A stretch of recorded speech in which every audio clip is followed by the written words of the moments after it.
तो हेलो बच्चे, कैसे हैं आप? मैं हूं आपका डीजे सर की ईस्टर्न कोचिंग सेंटर का डायरेक्टर। और आज हम लोग एक बहुत ही अच्छा मेथड लेके आए हैं क्लास 10 का, जिससे हर साल बोर्ड वगैरह में सवाल आते हैं। यह हमारा है यूक्लिड डिवीजन एल्गोरिथम, यानी कि यूक्लिड डिवीजन मेथड। अभी मेथड को हम लोग कैसे करेंगे, सॉल्व करेंगे, आइए देखते हैं। बहुत ही सिंपल है, लेकिन हाँ, आपको एक सवाल अच्छे से समझना पड़ेगा। अगर आप इस एल्गोरिथम का अगर एक सवाल अच्छे से समझ जाते हैं तो बहुत आसान हो जाए आपके लिए, आप सब सवाल कर सकते हैं। तो आइए हम लोग कैसे करेंगे, यूक्लिड डिवीजन एल्गोरिथम से एचसीएफ कैसे निकालें। बोर्ड में देखिए, ध्यान से देखिए। हमें मान लीजिए कि 135 और 225 का क्या निकालना है, एचसीएफ निकालना है, लेकिन नॉर्मल तरीके से नहीं, यूक्लिड डिवीजन एल्गोरिथम से। ये एल्गोरिथम क्या कहता है कि जो ए है वो क्या है, हमारा बी क्यू प्लस आर होता है। अब यहाँ पर ए क्या है, बी क्या है, क्यू क्या है, आर क्या है, हम लोग ध्यान से देखेंगे। जैसे मान लीजिए हम लोग किसी क्वांटिटी को डिवाइड करते हैं, जैसे मान लीजिए कि हमारा ए क्या कहलाएगा, भाज्य, वो मैं आकर अदर जो आया, ए भाज्य कहलाएगा, बी क्या कहलाएगा, भाजक,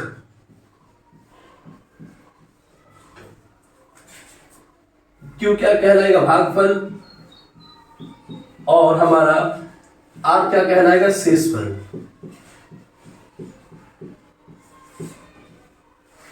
ए भाज्य यानी कि ए भाग होगा, बी भाजक यानी कि बी से, क्यू क्या है, भागफल, जो भाग होने के बाद आएगा, जो फल बचेगा लास्ट में, और आर क्या है, शेषफल, जो भाग करने के बाद आएगा। इस ध्यान दीजिए कि हम जैसे मान लीजिए कि ए क्या है, बी को हम लोग किससे भाग करेंगे, ए से। बी को किससे भाग करना है, ए से, क्योंकि बी क्या है, हमारे पास भाजक है, और ए क्या क्या है, भाज्य, यानी कि जो भाग होगा।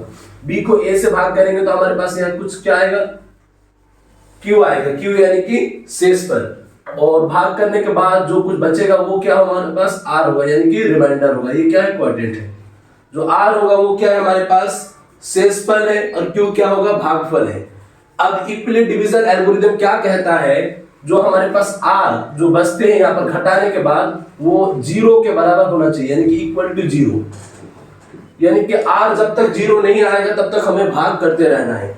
हमारा मकसद क्या रहेगा, मोटिव क्या रहेगा, आर को 0 करना। यानी कि आर जहां पर भाग करते करते 0 हो जाएगा, उस टाइम में जो बी होगा वही हमारा क्या होगा, वही हमारा एचसीएफ कहलाएगा। यानी कि आर को 0 करते जाना है। आर जब तक, ये जो रिमाइंडर नीचे वाला बचा हुआ जो हटाने के बाद जो आता है, ये जब तक 0 नहीं होगा तब तक हमारा एचसीएफ नहीं निकलेगा। यानी कि आर को 0 करना है उस केस में, उस टाइम में जो हमारे पास बी आएगा वही क्या कहलाएगा, एचसीएफ कहलाएगा। अब 135 और 225, अब कंफ्यूजन होगा सर इस ए और बी इनमें से किसको हम लोग क्या चुनेंगे। तो कॉमन सेंस से जो अंदर वाला है इसको बड़ा लेना है, यानी कि ए बड़ा वाला संख्या होगा, ए ग्रेटर देन बी होगा, यानी कि ए हमारा बड़ा वाला संख्या होगा दोनों में से, और बी कौन सा संख्या होगा, छोटा वाला। यानी कि 135 और 225 में से बड़ा कौन सा है, 225। तो ए को कितना लेना है, 225 लेना है, और बी को कितना लेना है, 135। यानी कि सिंपल बात है कि बड़ा वाला ए और छोटा वाला बी, बस इतना आपको ध्यान रखना है, बस आपका काम खत्म हो गया है। तो हम लोग क्या करेंगे, इस मेथड में अप्लाई करेंगे तो हमारे पास बी यानी कि छोटा वाला कितना है, 135, और बड़ा वाला कितना आ गया हमारे पास, 225। इसको भाग करेंगे, कितना बार में जाएगा, एक बार में, क्योंकि 2 बार में तो ज्यादा हो जाएगा 225 से। 135 का पहाड़ है, एक ही बार हम लोग पढ़ पाएंगे। एक कितना आएगा यहाँ, 135, यहाँ कितना बचा, 5 में 5 घटा 0, और 12 में 3 गया, कितना गया, 90। ये क्या है हमारे पास, आर कितना है, 90, यानी कि रिमाइंडर आपका शेषफल कितना है, 90। क्या है 90 0 के बराबर है, नहीं, यानी कि r not equal to 0। R 0 के बराबर नहीं है तो आगे फिर भाग करना है। अब जब आर 0 के बराबर नहीं आएगा तो जो हमारे पास ये, अब इसको इक्वेशन में हम लोग बैठाते हैं, ए बराबर क्या आएगा, बी क्यू प्लस आर, ठीक है। अब ए क्या है हमारे पास, बड़ा वाला संख्या, अंदर वाला कितना है, 225, बी कितना है, बाहर वाला 135, क्यू जो इस साइड आया है, क्यू कितना है, क्वोटिएंट कितना है, 1 प्लस आर, रिमाइंडर कितना बचा घटाने के बाद, 90। ये हमारा इक्वेशन में बैठ गया। लेकिन ये ध्यान रखना है कि आर 0 के बराबर नहीं आना है, आर हमें 0 के बराबर लाना है। जिस केस में आर 0 के बराबर आएगा वहां पर जो बी आएगा वही हमारा एचसीएफ कहलाएगा। अब आर यहाँ पर जो आर 0 के बराबर नहीं है, यहाँ आर किसके बराबर हो जाएगा हमारे पास, बी के बराबर हो जाएगा। 135 जो बी था वो बी किसके बराबर हो जाएगा, ए के बराबर हो जाएगा, यानी आर को 0 लाना। तो आइए फिर हम लोग बैठा के देखते हैं बी कितना है, आर हमारे पास बी बन गया है, यानी बी कितना हो गया 90, ए बी जो था वो क्या बन गया है ए, यानी कि 135 अब ए हो जाएगा, अंदर आ जाएगा। फिर से बात करेंगे कितना बार में जाएगा, एक बार में, क्योंकि 2 बार में 180 हो जाएगा 135 से ज्यादा, तो एक बार में कितना हो जाएगा 90।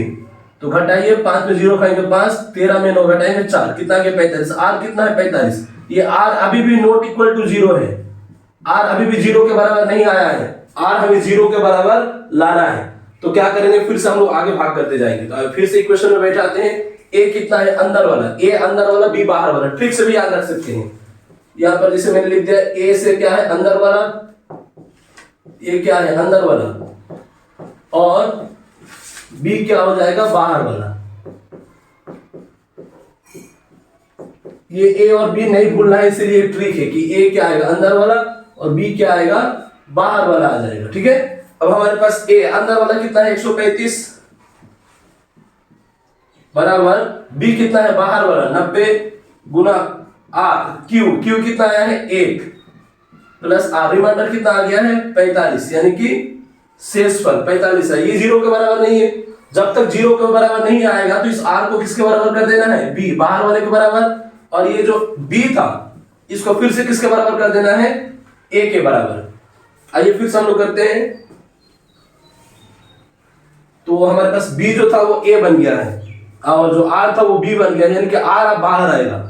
आर कितना है हमारे पास 45 है, यानी कि बाहर आ गया क्योंकि 0 नहीं हुआ था, और बी जो था वो ए के बराबर हो गया, यानी कि अब अंदर आ जाएगा। बी कितना है 90, यहाँ कितना आ गया 90 आ गया। 45 का पहाड़ कितना पढ़ेंगे कि 90 आएगा 2 बार, 45 को 2 बार गुना करेंगे कितना आएगा 90 आ जाएगा, यानी कितना आ गया 0, यानी कि यहाँ पर आर बराबर कितना आ चुका है 0।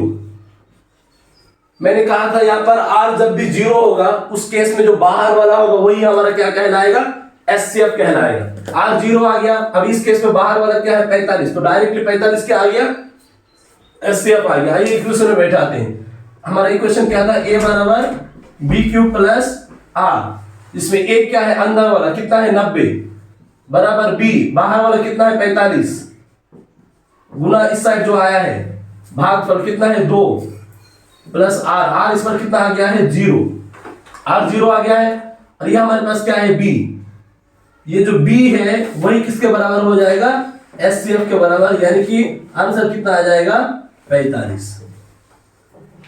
इस मेथड के ऊपर फिर से ध्यान से देखते हैं हमने क्या क्या है, कुछ नहीं किया है। इक्विलेटरल डिवीजन एल्गोरिथम का फॉर्मूला क्या है, ए बराबर बी क्यूब प्लस आर, ये आपको याद रखना है। ए कौन सा है बड़ा वाला, इनिशियल में शुरू में ए बड़ा वाला और बी क्या है छोटा वाला, यानी कि ए कहां रहेगा अंदर, बड़ा वाला अंदर और छोटा वाला बाहर। क्यों क्या है भागफल, जो भाग देने के बाद जो आएगा, और शेषफल जो घटाने के बाद नीचे बचेगा।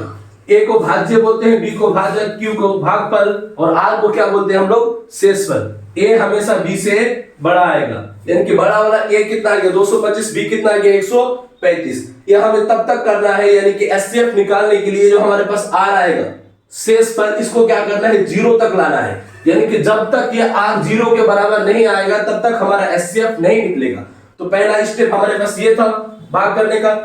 बी क्या है छोटा, छोटा वाला बाहर 135, ए क्या है 225, बड़ा वाला कहां गया अंदर। अब भाग करेंगे, 135 का पहाड़ा कितना बार पढ़ेंगे एक बार, क्योंकि 2 बार में 225 से ज्यादा हो जाएगा, एक ही बार पढ़ पाएंगे। 135 का पहाड़ा हमने एक बार पढ़ा, 135 एकम कितना आ गया 135, जब घटाया तो आर बराबर कितना आ गया 90। क्या आर 0 के बराबर है, नहीं, आर कितना आया है 90, लेकिन हमें कितना चाहिए 0, यानी कि आगे फिर से भाग करते जाना है।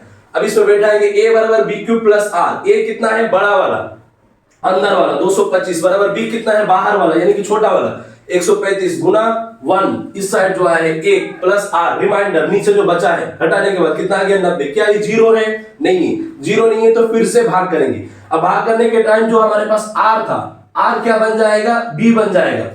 आर जब तक 0 नहीं आएगा आर को बी बनाते रहना है, और जो हमारे पास बी आया था 135 वो इस पर क्या बन जाएगा ए बन जाएगा आगे।